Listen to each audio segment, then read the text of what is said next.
Halo teman-teman, aku Vinka. Kali ini kita bakal ngobrolin tentang kepercayaan diri.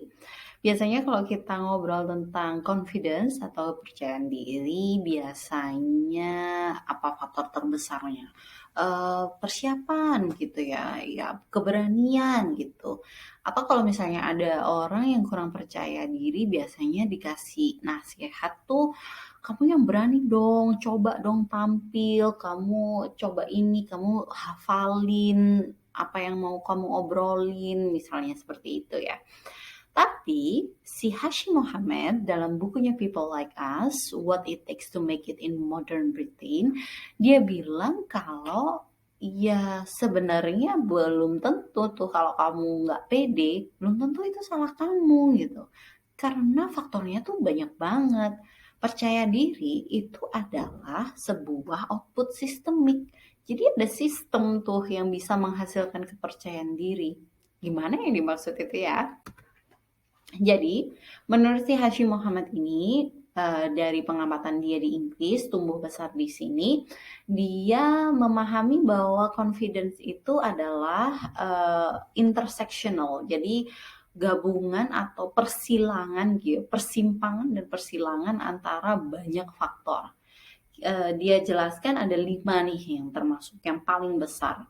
5. Satu, relasi dekat dan pertumbuhan masa kecil gitu. Misalnya ketika waktu kecil kemudian orang-orang yang terdekat nggak apresiatif gitu sama dia. Atau ya bisa jadi nggak ada yang memberikan contoh gitu kayak yang nomor 2, ketersediaan tokoh panutan atau role model.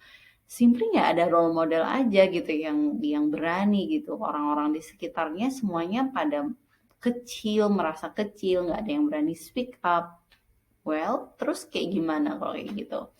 Faktor yang ketiga adalah positive reinforcement di sekolah. Jadi, apakah di sekolah itu di-encourage? Apakah ketika menunjukkan kepercayaan diri kemudian diapresiasi? Kayak gitu ya. Yang keempat, kemampuan personal orang itu sendiri untuk bisa berprestasi atau mampu mencapai sebuah achievement, sebuah capaian.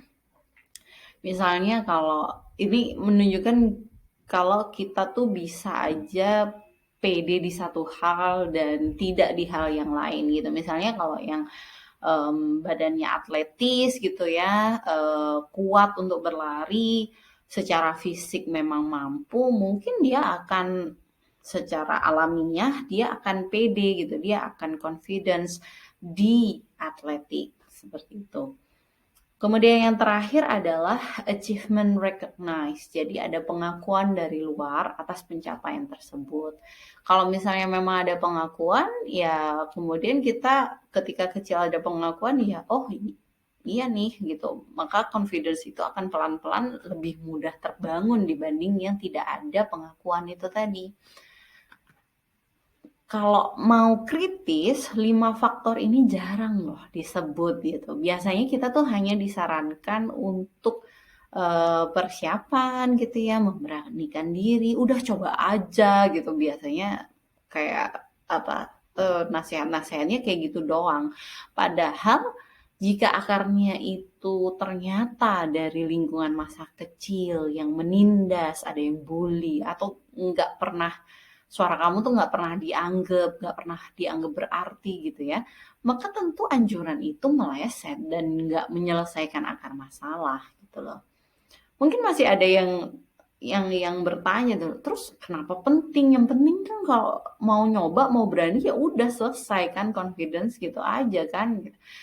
Well, gini loh, kalau sebuah masalah kita nggak paham akarnya, itu bayangin kalau kamu mau pergi ke Surabaya. Oh, pengen ke Surabaya nih. Tapi kamu sendiri nggak tahu kamu sekarang ada di mana gitu.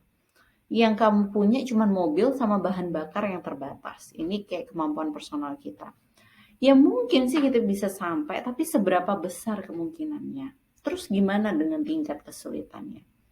Sekarang bandingkan jika kamu dapat melihat problem ini secara sistemik. Jadi kamu punya bakal lebih banyak informasi untuk menentukan apa yang akan kamu lakukan untuk mencapai tujuan tersebut. Kamu mau pergi ke Surabaya, oh udah tahu aku nih di Jakarta, jaraknya tuh 800 kilo, punya mobil sama bahan bakar, ada opsinya lewat tol harganya segini. Kemudian kita juga bisa jadi tanya sama teman-teman lain, ada nggak yang mau ke Surabaya juga? Kita bisa patungan, bisa share kayak gitu ya. Confidence pun seperti itu.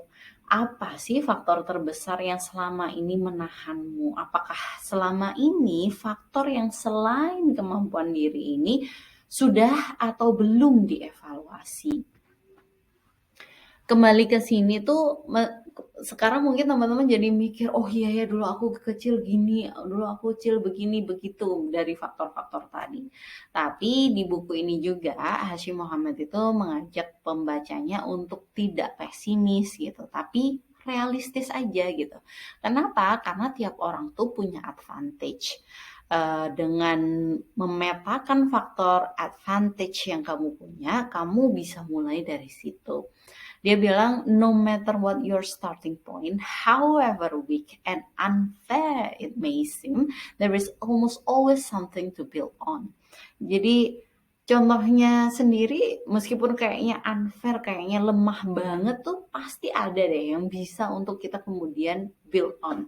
Contohnya sendiri dari si Hashi ini, dia kan dari Somalia, dia imigran, refugee karena perang di Somalia, dia harus ke UK, berangkat sendiri untuk kemudian tinggal sama bibinya gitu. Nah, ketika umur 18, karena saking crowdednya, saking banyaknya yang tinggal di rumah bibinya itu, ketika dia umur 18, dia harus move out. Dia harus keluar dari situ, karena udah dianggap sebagai orang dewasa, udah adult. Nah, padahal dia juga nggak punya duit kan, gitu. Akhirnya dia harus berpindah dari satu penampungan ke penampungan yang lain sebelum bisa akhirnya dapat tempat tinggal yang proper, karena waiting list untuk orang yang tidak mampu di sini pun untuk mendapatkan rumah ya panjang gitu loh. Jadi dia dari penampungan yang satu ke yang lain, dia tuh harus telepon tiap hari, dia harus argue, memberikan argumen kenapa dia harus dapat tempat tidur di penampungan itu tadi. Kalau dia nggak bisa argue, ya mungkin dia bakal tidur di luar, homeless, simply just like that. Ternyata hal ini karena saking terlatihnya dia ya, karena saking berkali-kali harus pindah ke penampungan para homeless tunawisma, itu ternyata jadi advantage ketika dia mengejar karir sebagai barista. Kira-kira kayak pengacara, tapi ada bedanya juga sih, karena memang sistem peradilan di sini berbeda. Jadi nggak pure seperti pengacara di Indonesia. Ada sisi seperti jaksanya juga gitu si barista ini.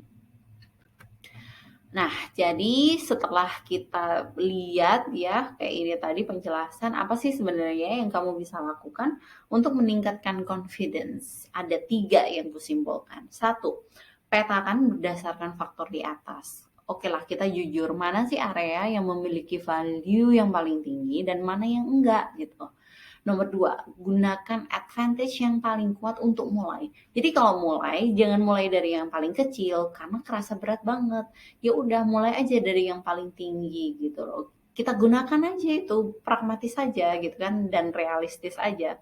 Di saat yang sama, ini nih yang nomor 3, pahami juga bagaimana untuk mengurangi pengaruh dari disadvantage kamu. Jadi misalnya kamu paham dulu waktu kecil nggak ada yang apresiasi gitu ya, kurang apresiasi. Kadang-kadang kemudian ketika sudah dewasa, efeknya adalah kemudian menjadi gila perhatian, gila kayaknya haus akan perhatian atau validasi dari eksternal dari orang lain kayak gitu ya. Ketika kita sudah memahami bahwa itu disadvantage untuk kita saat ini gitu ya, maka oh ya berarti aku perlu mengurangi. It's okay untuk butuh validasi eksternal, tapi aku nggak perlu berlebihan. Nah, menyadari itu dan kemudian menentukan apa yang bisa dilakukan untuk mengurangi disadvantage itu juga sama pentingnya dengan apa yang di nomor 1 dan nomor 2 tadi. Ini dia bilang si Hashim Mohamad itu bahwa kita perlu sadar bahwa confidence itu ya internal dan eksternal.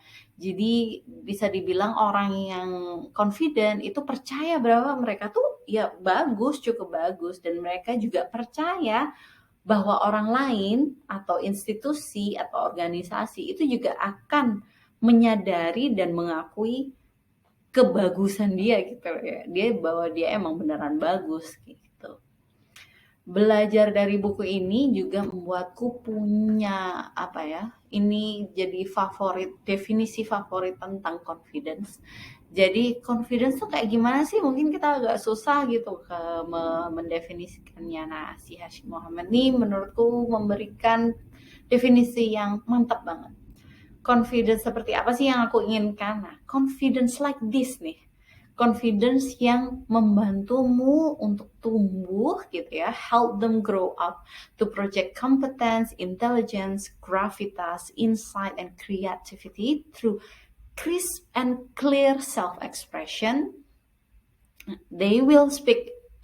Jadi kepercayaan diri yang bisa membantumu untuk tumbuh, untuk kemudian memproyeksikan kompetensimu, kepintaran kamu, kreativitas kamu melalui ekspresi yang jelas, yang clear, yang apa ya, tepat kayak gitu ya. Dan gimana contohnya, gimana kamu bisa paham gitu orang itu adalah orang yang punya confidence seperti ini itu. Ciri-cirinya adalah they will speak as though they are there to be heard, will walk into a room and believe they belong. Jadi mereka akan bicara seperti seakan-akan seolah-olah bahwa mereka memang di sana untuk didengarkan, dan mereka akan memasuki sebuah ruangan dan percaya bahwa they belong there. Memang dia berhak untuk berada di sana. Itu tuh confidence dan ciri-cirinya kayak gimana yang aku suka banget.